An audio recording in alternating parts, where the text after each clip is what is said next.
Hi friends, இன்றைக்கி பார்த்தீங்கன்னா நம்ம ஃபார்ம் ஷீட் வச்சு ஜாஸ்மின் ப்ளூம்டு ஜாஸ்மின் பட்ஸ் தான் எப்படி பண்ணுறதுன்னு பார்க்க போகிறோம். இது வந்து ஃபுல் டீட்டெயில்டு வீடியோ வந்து நான் சேனலில் போட்டிருக்கேன், செக் பண்ணி பாருங்கள்.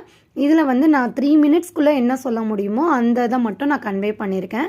இதுக்கு வந்து நம்ம அந்த பேட்டர்ன் மேக் பண்ணணும். எல்லாருனாலையும் அந்த கட்டர் வாங்க முடியுமானா கிடையாது. அதனால் நான் வந்து எப்பவும் போல் பின்ட்ரெஸ்ட் ஆப்பில் வந்து ட்ரா பண்ணி பேப்பரில் கட் பண்ணிவிட்டேன். அதை வந்து நம்ம அப்படியே வந்து ஃபார்ம் ஷீட்டில் வந்து கன்வெர்ட் பண்ண முடியாது இல்லையா? அதனால வந்து ஒரு சார்ட்லேயோ இல்லை கார்ட்போர்ட்லேயோ நீங்கள் கட் பண்ணி வந்து இந்த ஷேப்பை கட் பண்ணி எடுத்துக்கலாம். இந்த மாதிரி நம்ம கட் பண்ணுறப்போ நமக்கு வந்து ஃபார்ம் ஷீட்டில் வச்சு ட்ரா பண்ணுறதுக்கு ஈஸியாக இருக்கும். அதே மாதிரி எல்லா மெட்டீரியல் டீட்டெயில்ஸுமே நான் வந்து ஃபுல் வீடியோவில் சொல்லியிருக்கேன், செக் பண்ணி பாருங்கள். கிளியராக உங்களுக்கு வந்து ஸ்டெப் பை ஸ்டெப்பாக நான் வந்து சொல்லியிருக்கேன். அதே மாதிரி ஃபார்ம் ஷீட் வந்து ப்ரைஸ் வந்து கொஞ்சம் அதிகம். ஸோ அதனால் நம்ம மார்க் பண்ணுற இடம் வந்து கரெக்டாக வச்சு மார்க் பண்ணணும். எக்ஸ்ட்ராலாம் வேஸ்ட் பண்ணிடாமல் மார்க் பண்ணுங்கள். இந்த மாதிரி நம்ம சார்ட் பேப்பரில் வைக்கிறப்போ நமக்கு வந்து மார்க்கிங் பண்ணுறதுக்கு ஈஸியாக இருக்கும். நான் வந்து டூத் பிக் வச்சு நல்லா என்ன பண்ணியிருக்கேன்னா, ஒவ்வொரு பெட்டல் மேலேயும் ஃபிங்கர் வச்சுட்டு அப்படியே ட்ரா பண்ணி நான் என்ன பண்ணிக்கிறேன், எடுத்து காமிக்கிறேன். அதுலேயுமே நமக்கு வந்து அந்த ஃப்ளவரோட அச்சு வந்து நீட்டாக விழுந்திருக்கும்.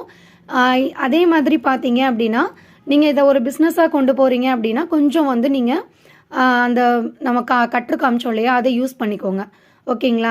நிறைய பேருக்கு வந்து நம்ம பிஸ்னஸாக கொண்டு போகிறப்போ இதோட நம்ம இன்வெஸ்ட் பண்ணுற மெட்டீரியலோட காஸ்ட் எல்லாமே அதிகம். நிறைய பேர் என்ன பண்ணுவாங்க, இந்த பட்ஸ் எல்லாம் இவ்வளோ ப்ரைஸா அப்படின்னு கேட்பாங்க. ஸோ அவங்களுக்காகவும் நான் சொல்லிடுறேன். இந்த ஷீட்டோட ப்ரைஸ் வந்து பார்த்தீங்கன்னா 4 ஷீட்டோட ப்ரைஸ் வந்து ஷிப்பிங்கோட சேர்த்து 250 வரும்.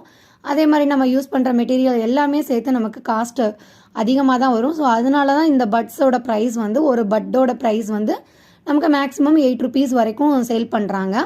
இதை நீங்கள் பிஸ்னஸாக கொண்டு போகிறப்ப அந்த கட்ரு யூஸ் பண்ணிங்கன்னா பர்ஃபெக்டாக நமக்கு கட் பண்ணி எடுத்துக்கலாம்.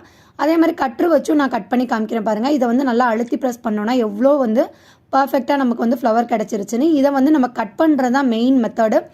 அந்த ஃப்ளவர் மேக் பண்ணி வர்றது, அதாவது ஃப்ளவரை நல்லா கரெக்டாக ட்ரா பண்ணுறது, கட் பண்ணுறதை நல்லா பார்த்துக்கோங்க. இந்த மாதிரி கர்வில் கட் பண்ணுறப்போ நான் வந்து ஷீட்டை மட்டும்தான் மூவ் பண்ணுறேன், சிசரை வந்து நான் மூவ் பண்ணல. அதே மாதிரி அந்த கார்னர் போயிட்டு லைட்டாக நீங்கள் மூவ் பண்ணிங்கன்னா நமக்கு அந்த இடம் சென்டரில் கட் ஆகி வந்துடும், ஓகேங்களா? அந்த மாதிரி கட் பண்ணி எடுத்த பீசஸை நான் வந்து நல்லாவே வந்து ஹீட் ஆயிருச்சு. அதாவது அயன் பாக்ஸ் நல்லா சூடாக இருக்கிற அயன் பாக்ஸில் வந்து இந்த மாதிரி வச்சு எடுத்துகிட்டு எந்த சைஸில் நமக்கு வேணுமோ, ரொம்ப மொட்டா வேணும்னா நல்லா பிடிச்சி ஒரு 2 செகண்ட்ஸ் பிடிச்சி வச்சுக்கிட்டிங்கன்னா நம்ம கரெக்டாக இருக்கும். அதே மாதிரி ஒரு ப்ளூம் பட்ஸ் செய்கிறதுக்கு 2 பெட்டல் நமக்கு தேவைப்படும். அதே மாதிரி நம்ம பெட்டலில் கட் பண்ணதை எக்ஸஸாக இருக்கிறத வந்து லைட்டாக கட் பண்ணிவிட்டு எந்த சைஸ்க்கு வேணுமோ அதில் வந்து B7000 க்ளூ அப்ளை பண்ணி 2ஆக ஃபோல்டு பண்ணிவிட்டு கொஞ்சம் நேரம் ட்ரை ஆனதுக்கப்புறம் நீங்கள் வந்து ரோல் பண்ணி விட்டுக்கோங்க. இதை வந்து நம்ம பட்டோட வந்து B7000 க்ளூ அப்ளை பண்ணி நம்ம ஸ்டிக் பண்ணிவிட்டு ஆயில் பேஸ்டல் வச்சு